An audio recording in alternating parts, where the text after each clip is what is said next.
DJ សូដាជ្រុះសក់ទាំងក្តាប់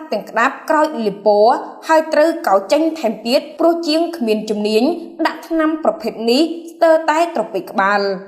នេះបើតាមសារបង្ហោះរបស់ DJ សូដាដែលល្បីឈ្មោះនៅប្រទេសកូរ៉េបានបង្ហោះសារទាំងអារម្មណ៍កក់ស្លុតនិងក្តុកក្តួលនិងផ្ដាំផ្ញើទៅកាន់មនុស្សស្រីគ្រប់រូបដែលមានបំណងចង់លាបពណ៌សក់ឲ្យមានការប្រុងប្រយ័ត្នខ្ពស់ជាស្ដែងដោយរូបខ្លួនផ្ទាល់បន្ទាប់ពីដំណើរកម្សាន្តបានបញ្ចប់ហើយត្រឡប់មកប្រទេសកូរ៉េវិញហេតុតែចង់ឲ្យអ្នកគ្រប់គ្រងទាំងអស់របស់ខ្លួនមានការភ្ញាក់ផ្អើលក៏ទៅលាបពណ៌សក់ដែលជាស្ទីលចាស់កាលពី3ឆ្នាំមុនពណ៌ប្លង់និងជាកន្លែងដែលខ្លួនតែងតែទៅធ្វើសក់និងទុកចិត្តជាងតែមិននឹកស្មានជាងបែកជាទ្វេប្រហែសដាក់សារធាតុថ្នាំប្រភេទម្យ៉ាង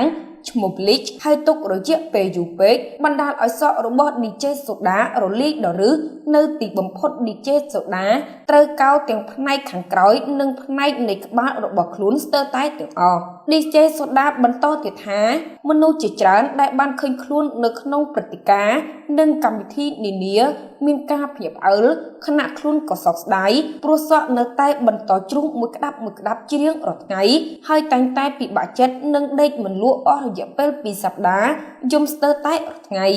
ជាពិសេសពេលដែលឆ្លុះកញ្ចក់មើលខ្លួនឯងម្ដងសក់នៅតែជ្រុះហើយត្រូវចំណាយពេលជាង2ឆ្នាំដើម្បីឲ្យសក់របស់ខ្លួនដុះឡើងវិញតែឥឡូវនេះ DJ សូដានៅតែព្យាយាមបិទបាំងផ្នែកទំពេកជាមួយនឹងសក់តូចៗ